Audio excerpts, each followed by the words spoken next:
Bom dia, bom dia. Bom Tudo dia, bom bem? dia. Bom dia, grande Gaspar, Almi, Ana Cristina, Alberto, Elaine, irmão, Ludmila e Gaspar. Saudade de estar aqui com vocês. Bom demais, bom demais.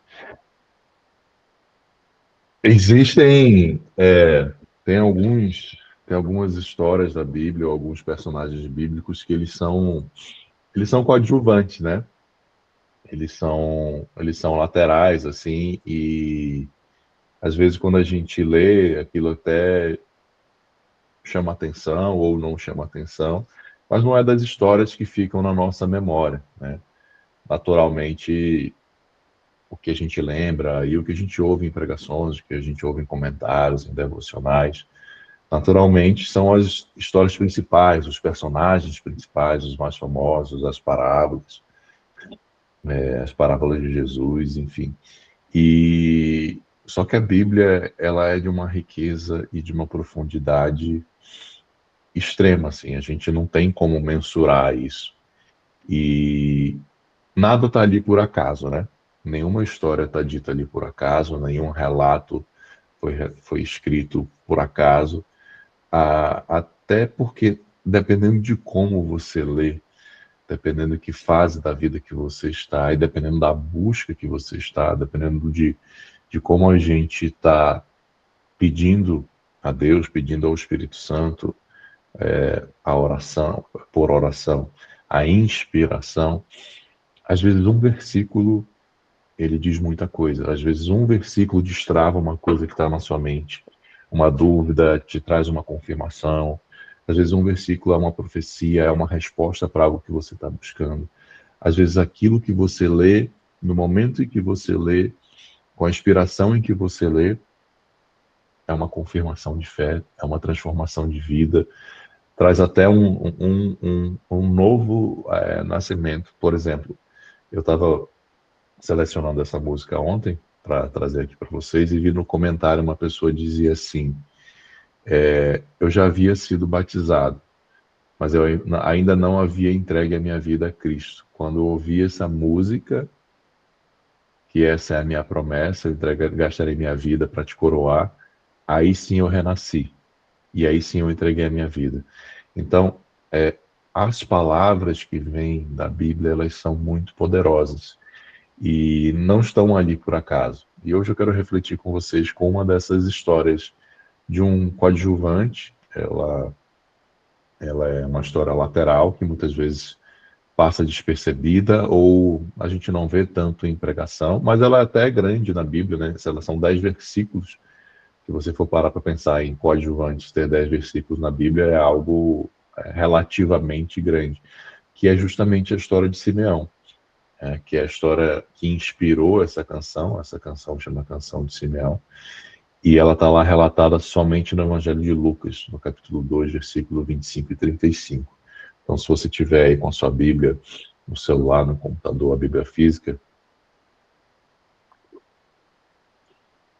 Lucas capítulo 2, versículo 25 e 35, eu acho que vale a pena a gente ler, porque, como eu disse, às vezes um trecho, às vezes uma palavra, às vezes um acontecimento relatado ali toca o nosso coração e transforma a nossa vida de tal maneira que é importante que a gente não deixe nada passar, né? Então, quem estiver aí acompanhando Lucas 2, 25 a 35.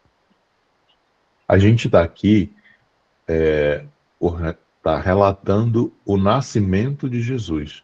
Então, o que está se passando aqui está se passando no oitavo dia do nascimento de Jesus. Jesus era um bebê e os seus pais, seguindo a tradição, seguindo a lei da época, no oitavo dia, levaram o menino Jesus para o templo para oferecê-lo a Deus e para fazer a circuncisão, como era da lei na época, né? Então a gente está nessa fase aqui da vida de Jesus. Havia em Jerusalém um homem chamado Simeão, que era justo e piedoso e esperava a consolação de Israel, ou seja, ele esperava a vinda do Messias, né? Ele esperava justamente que Deus mandasse o Messias para consolar Israel, e o Espírito Santo estava sobre ele. Pensem o que é, vamos refletir o que é, gente. Um homem que a Bíblia fala sobre ele, que ele era justo e piedoso e que o Espírito Santo estava sobre ele. Pensem como era a vida desse homem. Pensem a unção que ele tinha para que o evangelista Lucas traga esses adjetivos sobre ele, né? É uma reflexão que a gente deve fazer porque são pessoas que a gente pode tomar como exemplo, né?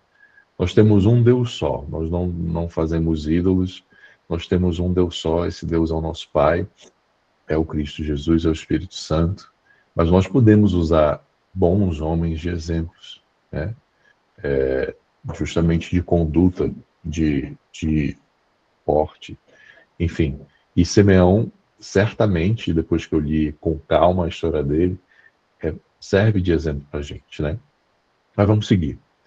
Fora-lhe revelado pelo Espírito Santo que ele não morreria antes de ver o Cristo Senhor.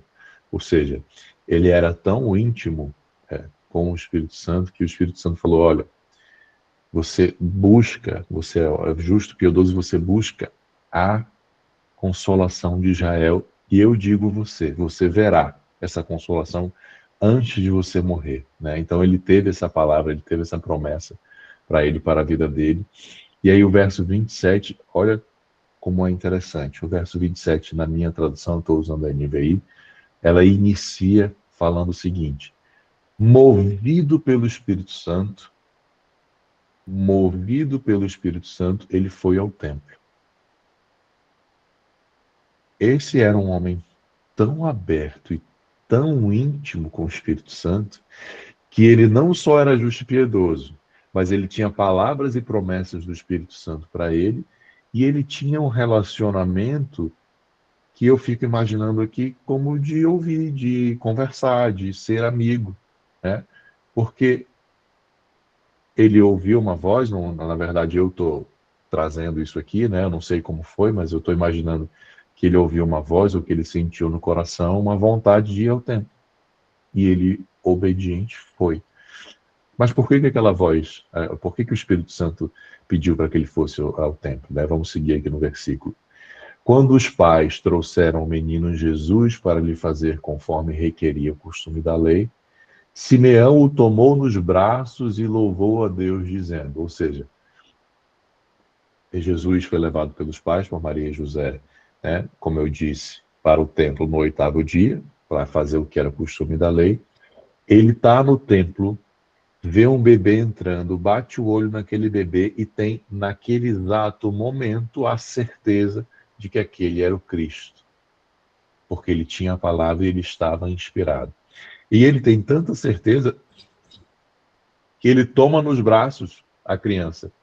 Eu não sei como era o costume na época, mas hoje que nós temos uma sociedade culturalmente um pouco menos rígida, se alguém chega e pega meu bebê de 8 anos nos meus braços, pode ser na igreja, pode ser onde for, não vai dar bom, não vai ser legal, né? Mas ele estava tão inspirado, ele tinha tanta certeza que ele toma o bebê nos braços e diz o seguinte: ó soberano, ó Deus, como prometestes, agora pode despedir em paz o teu servo.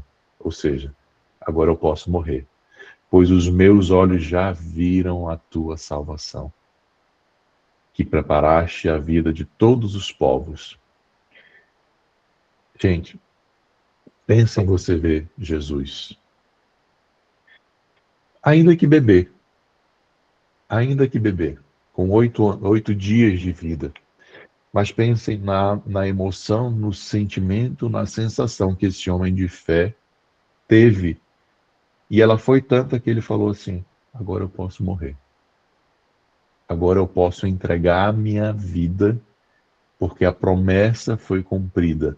E era uma promessa para todo o povo de Israel, né? Todo o povo de Israel esperava a vinda do Messias, mas era uma promessa específica para Simeão. Como a gente disse há 2 semanas atrás, se eu não me engano, era uma palavra rema para Simeão, né? Era uma promessa que ele veria ainda o Messias. Todo o povo de Israel tinha a promessa de que o Messias viria, mas não se sabia quando. Mas o Espírito Santo revelou a ele: olha, você vai ver com seus próprios olhos carnais ainda em vida. E ele tinha tanta fé e teve tanta alegria naquele momento que ele pegou o menino no braço e disse: agora eu posso ir. Soberano, agora tu pode me levar em paz, porque a tua promessa foi cumprida. Deixa eu ler de novo para não perder o contexto. Ó soberano, como prometeste, agora podes despedir em paz o teu servo, pois os meus olhos já viram a tua salvação, que preparaste à vista de todos os povos, luz para a revelação aos gentios e para a glória de Israel, teu povo. O pai e a mãe do menino estavam admirados com o que fora dito a respeito dele. Gente, parêntese também.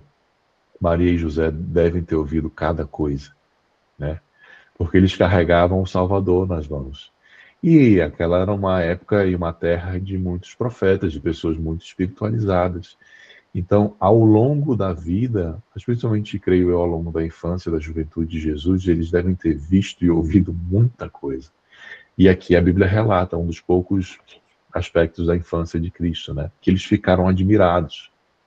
O pai e a mãe do menino estavam admirados com o que fora dito a respeito dele. E Simeão os abençoou e disse a Maria, mãe de Jesus. De novo, eu não vou cansar de reforçar a fé de Simeão, porque ele não só pega o Cristo nos braços, mas ele profetiza e abençoa a mãe de Jesus. Ele estava tão conectado e tinha tanta fé, ele tinha uma intimidade tão grande com o Espírito Santo, que ele traz uma promessa, ele traz uma palavra profética para Maria. E diz o seguinte: este menino está destinado a causar a queda e o soerguimento de muitos em Israel, e a ser um sinal de contradição, de modo que os pensamentos de muitos corações será revelado. Quanto a você, Maria, uma espada atravessará a sua alma. Ou seja, quando Jesus tinha 8 dias de vida, há mais uma profecia, há mais uma confirmação trazida por Simeão de tudo que viria a acontecer. Primeiro que ele era a salvação, né? Pois os meus olhos, já aqui no versículo 30, pois os meus olhos já viram a tua salvação. Então ele já sabia que a vinda do Cristo Jesus era uma simbologia e uma concretização da salvação diretamente de Deus. E ele também profetiza que, com a presença de Cristo, muitos em Israel cairiam e muitos se ergueriam. E a gente vê isso ao longo da jornada de pregação de Jesus, né? Muitos ali tendo uma queda, e isso é muito relatado dos fariseus e dos saduceus, dos homens da lei da época, e os pobres, os oprimidos, os publicanos, aqueles que eram párias naquela sociedade, eles são soerguidos por Jesus. Isso já estava sendo profetizado quando ele tinha 8 dias de vida. E ele traz uma profecia também, que é uma profecia dura, é uma profecia triste para Maria, né? Ele fala: quanto a você, uma espada atravessará a sua alma. Ou seja, você sentirá dor, você terá sofrimento, porque você verá o que será feito com seu filho, né? E a gente vê isso sendo relatado ali na crucificação de Jesus, o sofrimento de Maria, a ponto de Jesus olhar para ela e para João e falar: João, eis a tua mãe, Maria, eis o teu filho, para que João cuidasse dela, né? E aqui acaba o relato de Simeão. São, como eu disse, são 10 versículos, do 25 ao 35. Na verdade, são 11, né? Do 25 ao 35 são 11.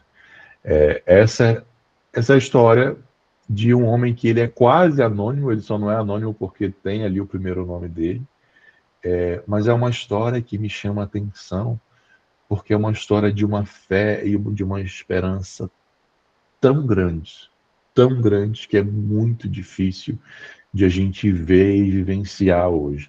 E como eu disse a vocês, é uma história que me traz inspiração. Eu eu não posso dizer que eu não conhecia essa história. Eu já conhecia porque eu já tinha lido o Evangelho de Lucas, mas eu não me lembrava dessa história.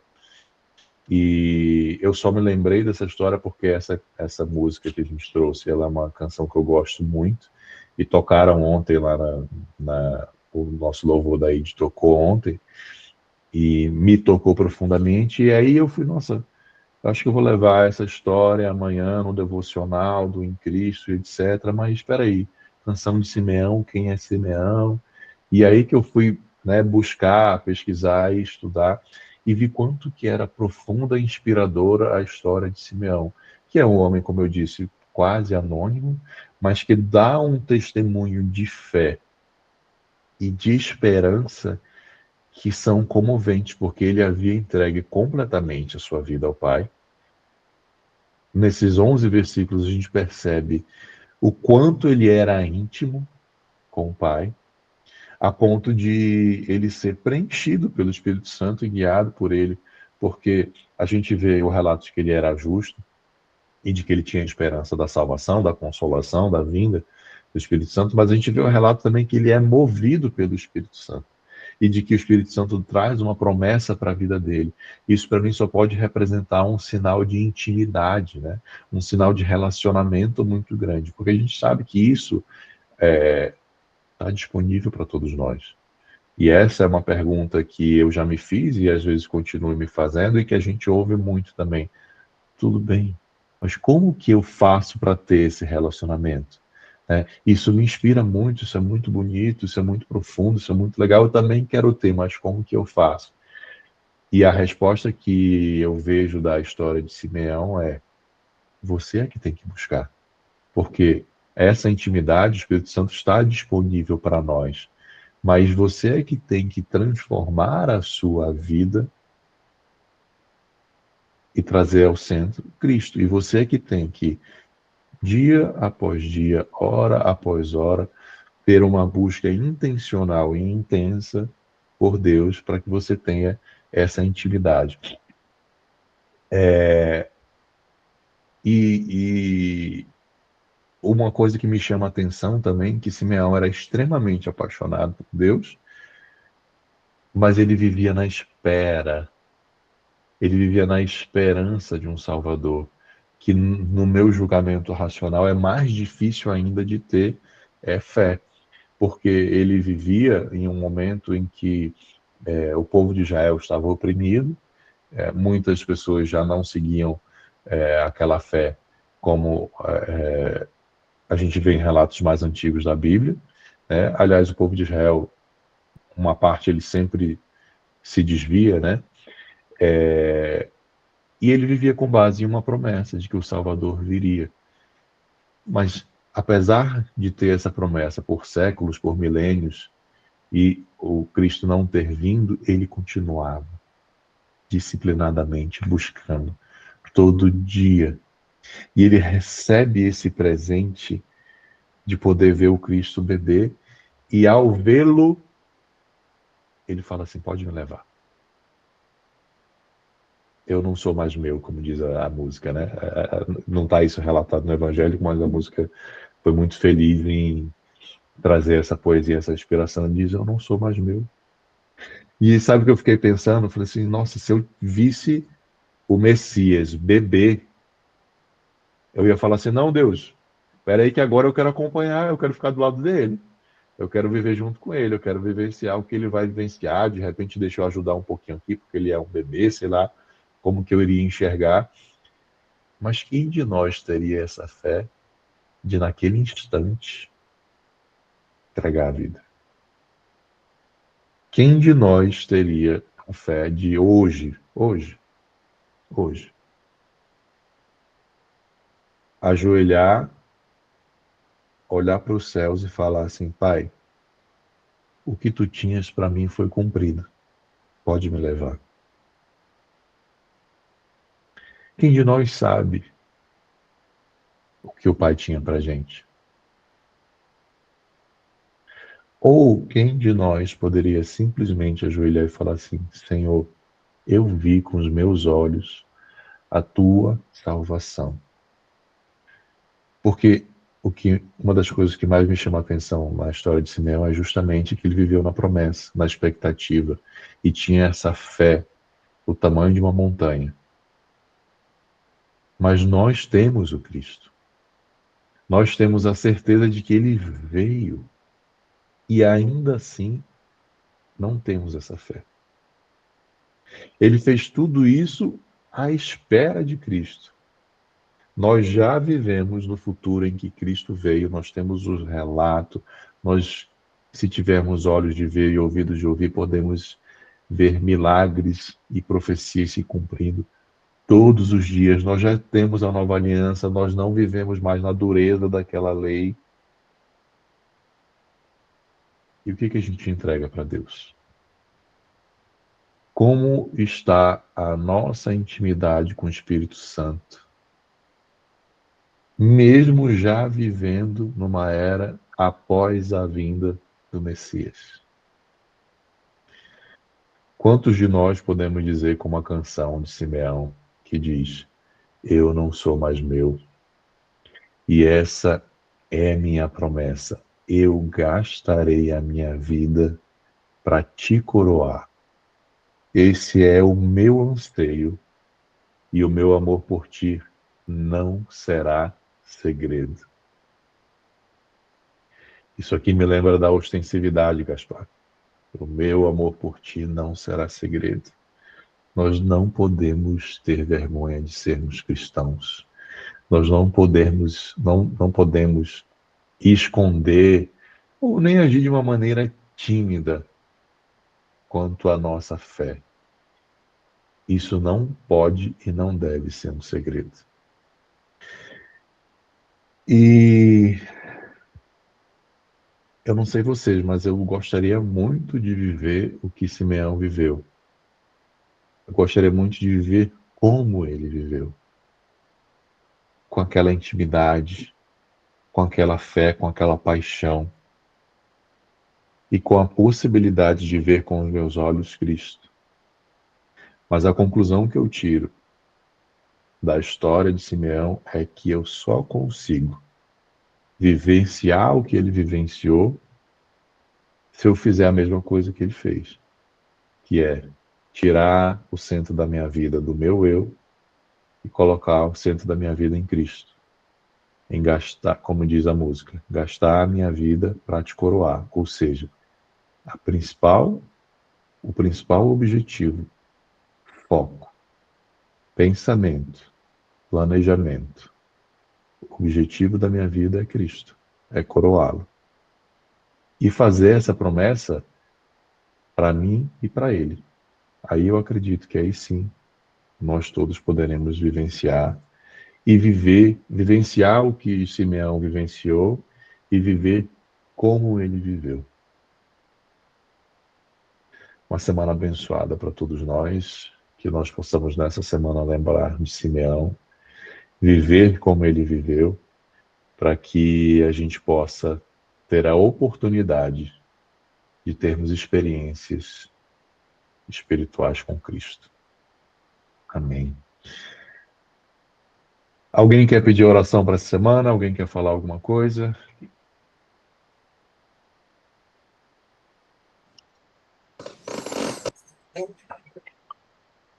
Pode falar, Pezão. Paulo, eu quero pedir oração para meu filho mais velho, atravessa um momento difícil, e eu quero pedir oração para fortalecimento dele em Cristo, que ele possa superar esse momento. Amém. Alguém mais?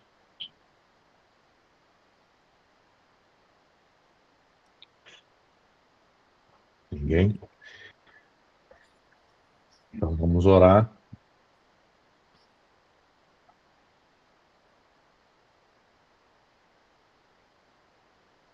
Paizinho amado, nós te pedimos, Senhor, nesse momento, a tua bênção e a tua presença através do teu Espírito Santo, Senhor. Senhor, ilumina nossos corações, ilumina as nossas casas, ilumina as nossas famílias. Repousa, Pai, a tua mão gentil abençoada e abençoadora sobre nossas frontes. Derrama o teu óleo sobre as nossas cabeças e que, como diz o Salmo, o nosso cálice possa transbordar, Senhor. Que nós possamos viver como Simeão viveu, de uma maneira tal, com tal intimidade contigo, com tal conexão contigo, que nossos rostos possam resplandecer da tua glória. Pai amado, que onde nós colocarmos os pés, nós sejamos teus apóstolos, teus embaixadores, que nós não nos rendemos ao ambiente e às pessoas que encontrarmos, mas que esses ambientes e essas pessoas vejam a tua glória e a tua luz através de nós, Senhor. Que nós possamos estar tão conectados contigo, que é onde nós pisemos, o mal bata em retirada. Senhor, nos dá a bênção e a unção da cura, da profecia, da palavra de sabedoria, do discernimento espiritual. E eu te peço nesse momento, Pai, para todos nós, mas em especial para o meu irmão Tarso, a tua cura física, espiritual, emocional, Senhor, que nesse momento, Pai, eu te peço que ele possa ter um encontro contigo, que ele possa receber toda a tua glória e que a tua glória, a tua luz varram todo o mal que esteja ao redor dele. Que nesse momento, Senhor, a tua luz cure-o da ponta do dedo do pé até o último fio de cabelo da sua cabeça, Senhor. Que ele sinta em seu espírito a tua presença, que a profunda glória de Deus se derrame sobre ele, Senhor, e que ele possa, Senhor, sentir a tua paz, ainda que seja por um pequeno momento, a tormenta que ele vive, que ele enxergue a claridade do teu céu azul, que ele enxergue e sinta o teu fardo suave, o teu jugo leve, que ele sinta a tua paz, ainda que em um micromomento, o suficiente para que ele entregue a vida dele a ti, Senhor. É tudo o que eu mais quero e tudo o que eu mais peço, Senhor, que tu se faças presente. Eu sei que tu estás presente na vida dele, mas que os olhos dele possam se abrir e que ele possa entregar a vida dele a ti, Senhor. E confiante, com fé em ti, Pai, eu profetizo que ele ainda será um grande apóstolo, um grande discípulo da tua vontade, Senhor. Que a experiência dele será ainda utilizada por ti para transformar não só a sua vida, mas a vida de muitas pessoas ao redor dele, Senhor. Ele ainda será um instrumento, como tu disse a Paulo, Senhor, ele é um vaso caro a ti. Derrama sobre ele agora, sobre esse vaso, até transbordar o teu óleo de unção, que ele seja transformado de dentro para fora, que ele tenha um renascimento espiritual e que ele possa ser curado, espiritual, física e mentalmente.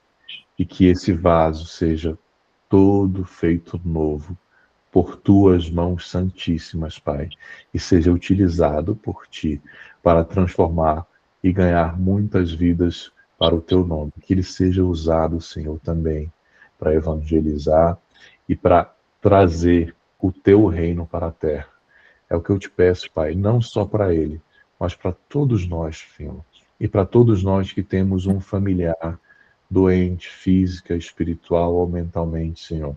Se você tem um familiar que está precisando, pense sobre ele agora e repita mentalmente essas palavras. Imagine ele recebendo o óleo ungido do próprio Espírito Santo, do próprio Cristo, ele recebendo nesse momento o óleo ungido e transformando-se em um vaso novo.